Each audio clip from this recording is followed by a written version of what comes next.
Урматтуу депутаттар, 2022 жылдын 3 ноябрында Бишкек шаарында кол коюлган Кемпирабад суу сактагычынын суу ресурстарын биргелешип башкаруу жөнүндө Кыргыз Республикасы министрлер кабинети менен Өзбекстан Республикасынын өкмөтүнүн ортосундагы макулдашууну ратификациялоо тууралуу мыйзамдын долбоору демилгечи министрлер кабинетинин төрагасы эл аралык иштер, коргоо, коопсуздук жана миграция боюнча комитетинин чечими 3 окууда кабыл алынсын. Агрардык саясат, суу ресурстары, экология жана регионалдык өнүктүрүү боюнча комитеттин чечими жактырылсын. Урматтуу депутаттар, аталган мыйзам долбоорун биринчи окууда добушка коем, добуш бериңиздер.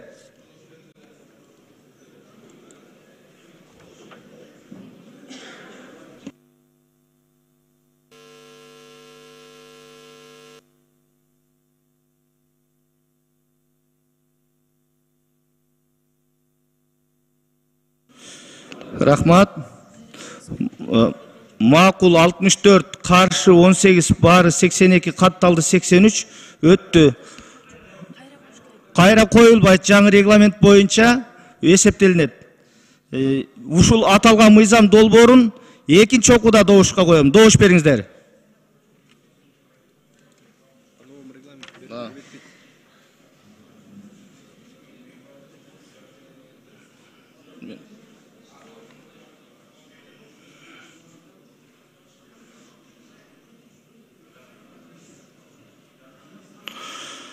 Макул 65, каршы 17, баары 82, катталды 83, экинчи окууда кабыл алынды.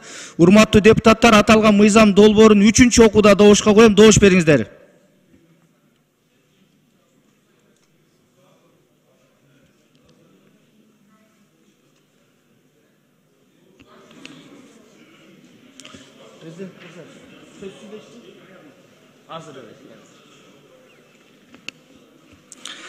Рахмат. Аталган мыйзам долбоору 3-чү окууда кабыл алынды. Макул 65, каршы 18, баары 83, катталды 83.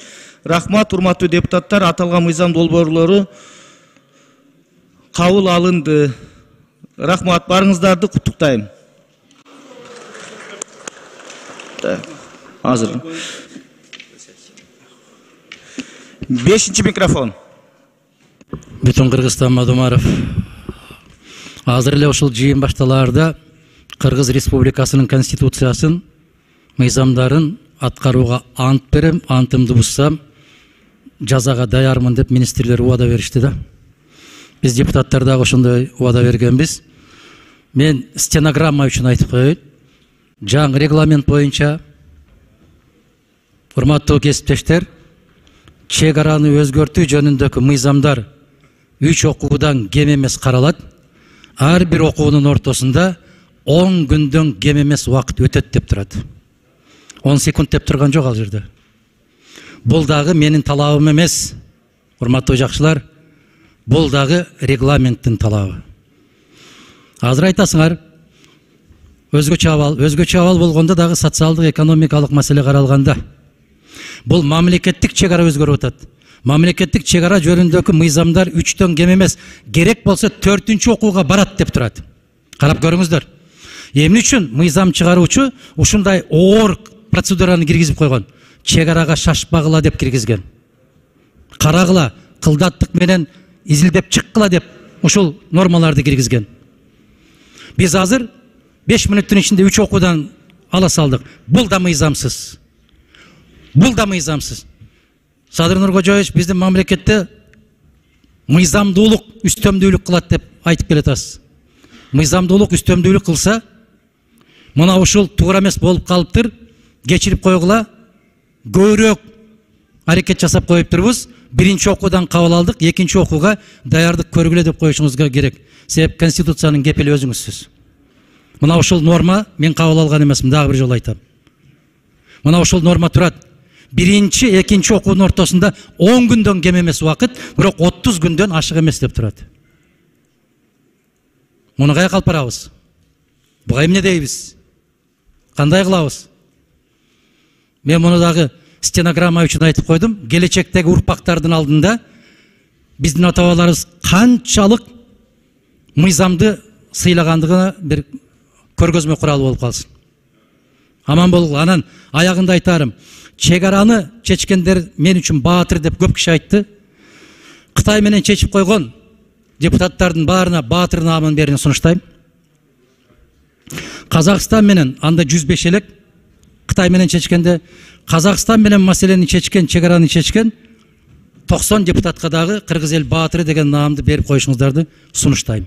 Аларды тепкилей бербей, кыргыз эл баатыры кылып араңарга кошуп алгыла. Рахмат. Рахмат.